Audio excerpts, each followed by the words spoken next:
Hi friends, Bengaluru నుండి కోయంబత్తూర్కి start అయ్యామండి. ఇది electronic city side వస్తుందన్నమాట, మడివాడ అని చెప్పి. మా ఏరియా నుంచి అక్కడికి చాలా దూరం అనమాట. మాకు నియర్లీ 600 రూపీస్ పడింది ఒక సైడ్ క్యాబ్ వచ్చి. 600 ఆర్ 500 ఇంచుమించు, ఎందుకంటే చాలా డేస్ అయింది కదా, కొంచెం ప్రైస్ గుర్తులేదు క్యాబ్ది.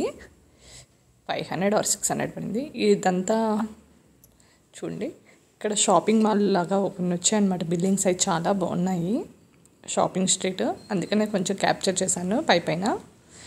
అంటే యూనిక్గా ఉన్న బిల్డింగ్స్ చూపించాను అనమాట, డిఫరెంట్గా.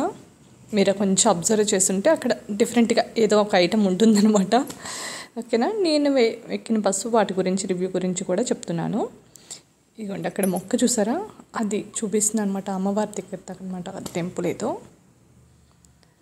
ఓకేనా, మేము వెళ్ళింది అయితే ఇక్కడ నుంచి ఫినిక్స్ బస్ అని బుక్ చేశారండి. కానీ కోయంబత్తూరుకి అయితే బస్సెస్ చాలా బాగుంటాయంట. మాకు మా బ్రదర్ ఎప్పటికప్పుడు కొత్త బస్సెస్ ట్రై చేస్తూ ఉన్నాడు. అన్నీ బాగున్నాయి కదా అని ఇది కూడా కొత్త బస్సు నేమ్ ఎప్పుడు ఎక్కలేదని చెప్పి ట్రై చేశాడు. కానీ మాది ఫ్లాప్ అయిపోయిందండి. మాకు అస్సలు నచ్చలేదు. ఏసీ మాత్రం బాగుంది, కానీ బ్లాంకెట్ ఉంటుంది కదా బెడ్ది, అది సరిగా లేదు. అంటే పిల్లో కూడా అంతగా అనిపించలేదు.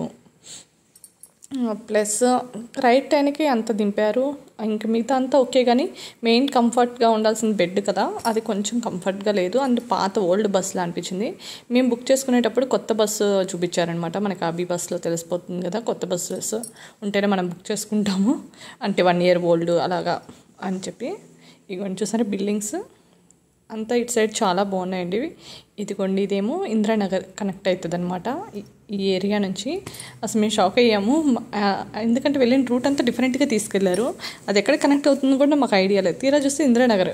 మేము రెగ్యులర్గా చూపించేదే మీకు ఇదంతా. ఇందిరానగర్ వ్లాగ్స్ చాలా ఉన్నాయి నా దగ్గర, నా ఛానల్లో.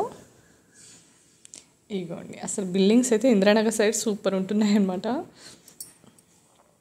ఇంకా అక్కడంతా మ్యూజిక్, ఎందుకంటే పబ్స్ అనమాట, ఫాస్ట్ కల్చర్ అక్కడ. అంటే పబ్స్ వీకెండ్స్ కదా, అలా సాంగ్స్ రోడ్డు మీదకి వినిపిస్తూ ఉంటాయి.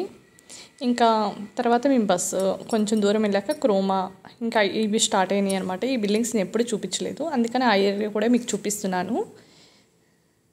మ్యాక్స్ ఇంకా సిటీ కొంచెం అవుట్స్కట్ అనమాట. ఇంక ఇటు సైడ్ ఎప్పుడు వెళ్ళలేదు కదా అని చెప్పి మీకు కూడా చూపిద్దాము. బిల్డింగ్స్ ఇక్కడ డిఫరెంట్గా ఒకే కాంప్లెక్స్ లాగా ఉన్నాయన్నమాట. ఇద్దరు కాంప్లెక్స్ మనకు చాలా రేర్గా ఉండేవి కదా, ఇటు సైడ్ అంతా అలా అనిపించాయి అనమాట ఈ బిల్డింగ్స్ అంతా. సో అందుకని మీకు అలా చూపించాను.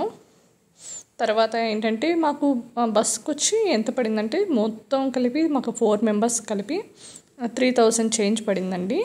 ఇదిగోండి, ఇక్కడ బస్సెస్ చూసారా ఎంత బాగున్నాయో. ఇవన్నీ కోయంబత్తూరు అటు సైడ్ వెళ్ళే బస్సెస్ అంట.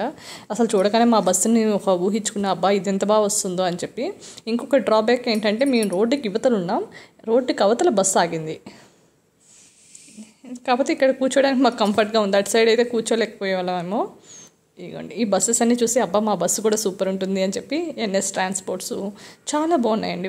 అదిగోండి, అక్కడ మసీద్ ఉంది కదా, మసీద్ దగ్గర బస్సు ఆగిందనమాట. వాళ్ళేమో చెప్పడం, వాళ్ళకేమో హిందీ అనమాట, చెప్పడం సరిగా రాలేదు. చూసారు ఈ మొక్క, చూసారు ఎంత బాగుందో. ఒక్క మొక్క అంత నీడనిచ్చింది అంటారు కదా, పెద్దల ఊరికనే చెప్పాల మొక్కలు నాటండి అని చెప్పి. అది తరతరాలు ఉండిపోతాయని నాకు ఇలా చూడగానే భలే అనిపిస్తుంది అనమాట, ప్లాంట్ అది.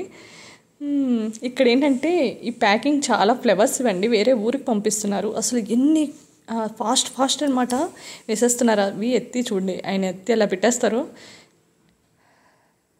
ఎక్కడికో డెకరేషన్కి పంపిస్తున్నట్టున్నారు.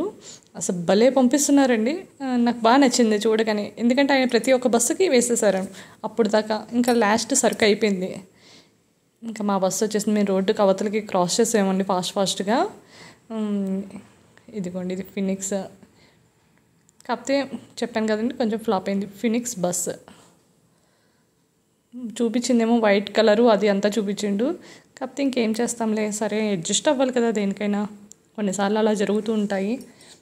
లోపలికి వెళ్తే అసలు నచ్చలేదు, అంతా కటన్స్ అంతా బాగాలేదన్నమాట, మురికిగా అనిపించింది. అయ్యో ఫ్లాప్ అయిపోయింది అనుకున్నాం. ఇంకా లోపల లైట్ అన్నీ పనిచేస్తుంది, కానీ చూడడానికి మాత్రం అంత అనిపించలేదు, చెప్తున్నాం కదా.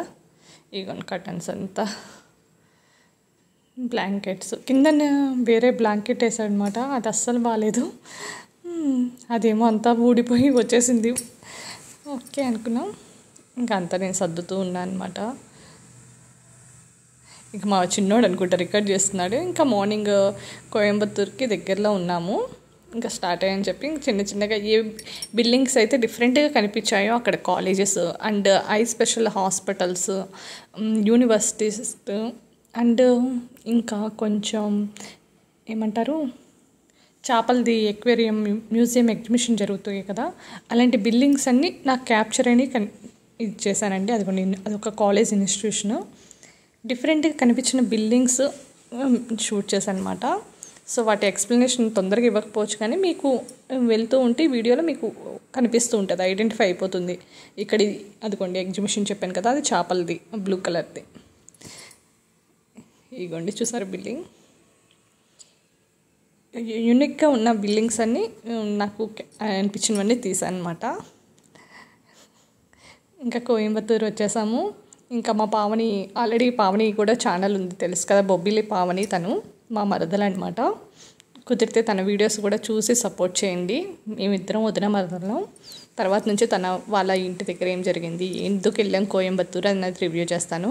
ఇప్పుడు ఈ బస్సు రివ్యూ అంటే కోయంబత్తూరు, బెంగళూరు నుంచి కోయంబత్తూరుది ఈ జర్నీ అంతా చూపించాను. అక్కడ A to B చూసారా, A to B ఆపోజిట్ మేము దిగడం అనమాట. ఇది షిప్లా ఉందండి, క్యాగ్ ప్రైడ్ అంట.